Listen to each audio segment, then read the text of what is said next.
günlerin bir günü bizim keçmiş rəhmətli direktorumuz, Allah rəhmət eləsin, Rəhim müəllim, gördüm, məni çağırdı, deyir, bir dəqiqə olar sizi, yaxınlaşdım, çəkdi məni bir kənara, deyir ki, sənə bir işim düşüb, dedim ki, buyurun.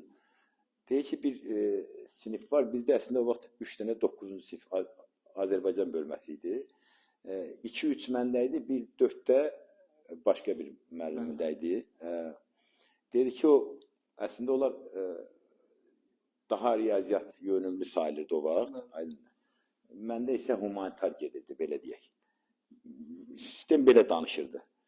Dedi, orada bir uşaq var, kasıb uşaqdır. Deyirlər ki, o riyaziyyat bilmir. Sinifdən çıxardın. Məktəbdən çıxardın, hətta belə söhbət oldu. Mən dedim ki, mənim köməyim nədir? Dedi ki, bir ona bax gör, ona kömək eləyə bilərsən, mənim vicdanım qəbul eləmir, məktəbdən çıxarda bilmərəm onu. Dəyişim bəlkə sizin sinifə bir yarar olar. Dedim, ya, problem yoxdur, uşaq gəlsin, görüşək, baxın. Hansı ay olardı?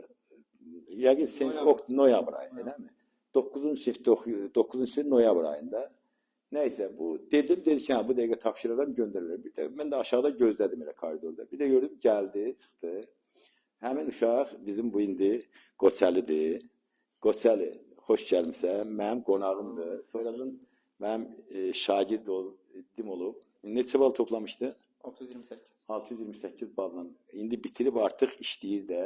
Hətta bir də Qoçəlinin timsalında mən o gənclərimizə bəzi misallar çəkəcəm. Ona görə Qoçəli də razılaşır ki, ondan bir elə gəlişim söhbət edək. Beləliklə, mən Qoçəlini orada elə koridorda bir sorğu-sual elədim. Gördüm ki, riyaziyyatı zəifdir.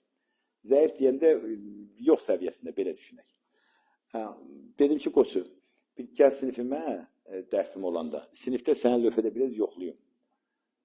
Və dedim, elə oradan onun adını qoydum Qoçu, yadındadır da, Qoçu. Deyəm ki, Qoçum, sən mən deyəni eləyərsən, bu dedi ki, eləyəcəm müəllim. Dedim, gəl. Deyəsən, həmin gün, o biri günüydü, gəldi sinifə. Bir gün keçdi. Gəldi sinifdə bunu biraz sorğu-sual elədim, sonra da bir-iki şey izah elədim, gördüm ki, başı işləyir. Dedim ki, Qoçu, sən düzələsən, amma mən deyəni eləmək şərti ilə. Bu da dedi ki, nə desəz eləyəcəm. Və Qoçu ilə başladıq. Demək, o vaxt belə idi də, mən dərsə gələndə bu vəsait yox idi, amma vəsaitin yadındadır da, vərəq şəklində var idi. Bunlarla başladıqsa, mən elə bir şey, məktəbdə mənə icazə verirdilər. 9-cu sinifin kitabını qoyurdum qırağa, bütün sinifə sıfırdan başlayırdım. 3-4 aydan sonra hamı gəlirdi yerinə. Beləcə orada da lövhələr düzəldirdim. Lövhə də, mellə. Marker idi. İndi artıq məktəbə kənar kitab da qoymurlar. O mellə də qoymurlar. Nəysə, başladım. Bununla nəhayət gəldik, çıxdıq imtihana. 9-cu sinif buraxılış imtihanından Qoçu maşallah olsun. 30-a 30 düz yazdı. Düz yazdı. Bu qısa müddətdə baş verdi.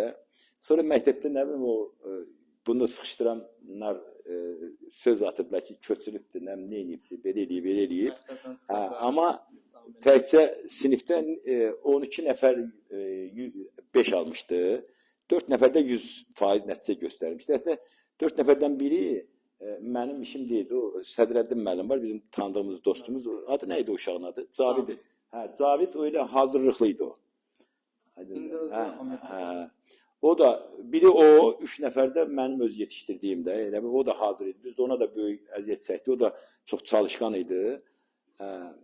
4 nəfər 100 aldı, 12 nəfər də 5 aldı. Amma əslində ilin başlanğıcında mən o sinifdə demək, yoxlama yazı işi yazmışım. Sadə 9-cu sinif materialından, 6-cı, 7-ci sinif materialından. Kəslərin toplanması, çıxılması, ixtisar bunlarla əlaqəlidir. Demək, 23 nəfər uşaq vardı sinifdə. 2 nəfər, biri Ayxan idi, biri də o Cavid idi. Hansı ki, 4-ə yaxın qiymət almışdı. Yerdə qalan hamı 0. Həmin sinifi biz formalaşdırdıq, oldu əla. Sonra da bu Qoçu gəldi, elə ki, çağırdıq, dəvət edik, gəldi hazırlığa. Başladı burada. Demək, bəzən deyirlər, mənim o kitab elə, bu kitab elə. Biz bu vəsaitlə topludan başqa bir şeylə məşğul olduğu olur. Demək Yox, olar ki, yox. Demək indi deyirlər, ay toplu azdı, nə bilim o vəsaitlər, bu vəsait heç bir hamısı burada var. Bir bu vəsaitdən öyrətdi, bir də toplu var. Bir də kitabda da, orta məktəb kitabında da mən buna dərs deyirdim Bəzi məktəbdə. prosesi olur. Hə, heç bir şey nədir, çalışma qalmadı. Qoçu hamısını demək olar ki, davamlı yerinə yetirdi və gəldi blok imtahanına. Blok imtahanında da o oxuya bilməyən qoçu yenə riyaziyyatdan 100 yazdı, amma 2 dəfə oldu da imtahanında. O birincidə o bir panik məsələsi vardı. O da bir xırda gözündən yayınmışdı verilərin biri. Ondan 98 almışdı, yadımdadır indi. Yəni, burada da müzakirə edik. İkincidən artıq yenə 100 yazdı. Və neçə bal topladın qoçu? Ümumi 628 oldu. 628 bal oldu. Demək, məktəbin ən yüksək nəticəsi oldu da həmin ili. Həm də o hansı ki sinifdən bitirmişdi bu, sinifdən çıxıb gəlmişdi biz. O sinifdə heç 100 yazan oldu 9-da. Yox. Ən Alın. yüksək yazan, yəni 80. Amma bu o sinifdə oxumayan uşaq beləliklə gəldi. O deyirik hərdən ki, heç nə bilməyən uşaq mümkündür ki 100 yazsın. Bəzən görsən deyirlər belə deyil, amma olur belə. Beləliklə həmin hadisəni mən danışmaq istədim. Bu bir ibrətamiz söhbətdir ki, müəllimlərimiz həm şagirdlərə düzgün yanaşmalıdır. Müəllimlər haqqında mənim mənfi fikrim yoxdur, amma belə hallar baş verir. İndi də qoçu bu gün gəlib, o kasıb olan qoçu indi artıq işləyir, özü də doktorantura da oxuyur. Qoçu özün haqqında qısaca məlumat ver.